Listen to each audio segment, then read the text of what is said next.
Traditionally, epidemiology relies heavily on observational data.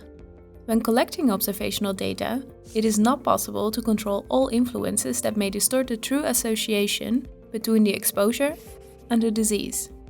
These influences are summarized in the term bias.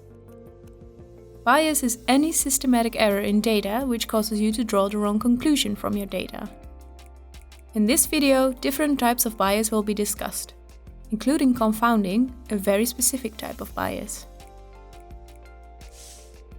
Bias can occur at many levels when you are conducting a study. For example, in the selection of participants.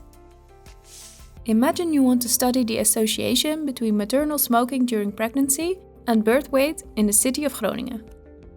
The first step is to recruit participants, for instance by placing an advertisement in a local newspaper or via midwives.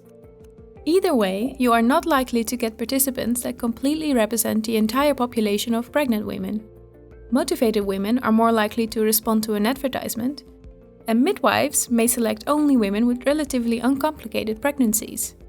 This type of bias is called selection bias. It has a strong impact on the validity and the generalizability of the results of the study.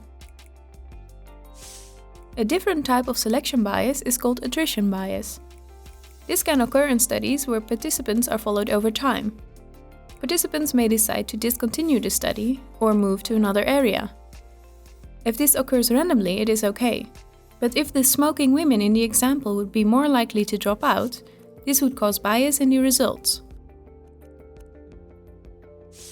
A more specific type of selection bias is Bergson's bias.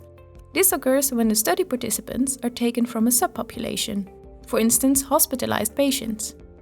In the example of pregnant women, it could make a difference if women were recruited at a gynecology outpatient clinic, since women there are more likely to have complications that may affect the birth weight of their child.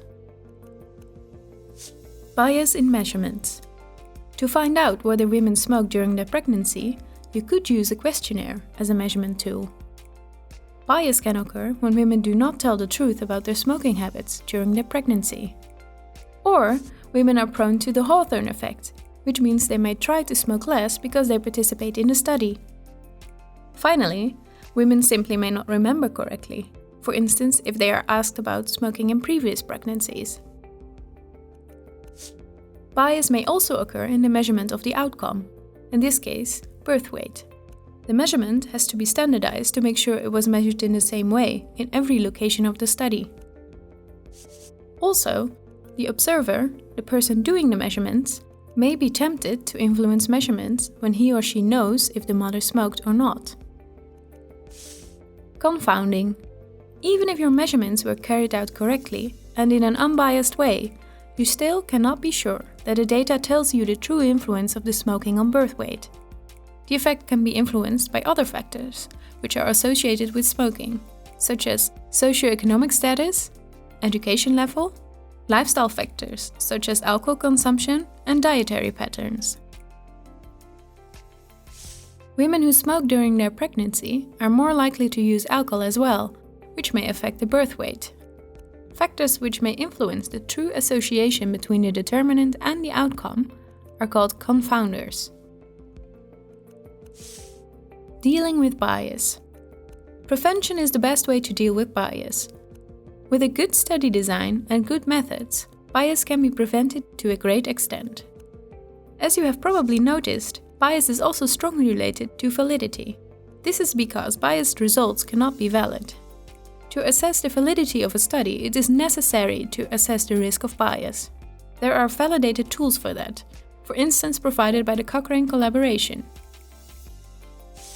Also, statistical analysis can help you deal with confounding. Unfortunately, not with bias. So remember, if you want to take confounders into account, you have to measure them. For instance, include factors such as socioeconomic status in your statistical analysis. We'll explain how statistical analysis works in a video about stratification and interaction. Summary. Bias is any systematic deviation in data which causes you to reach the wrong conclusion from your data.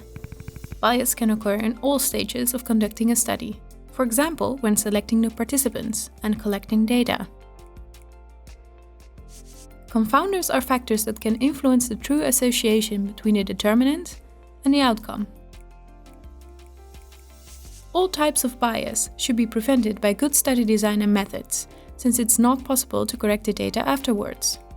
Confounding, on the other hand, can be corrected with statistical analysis.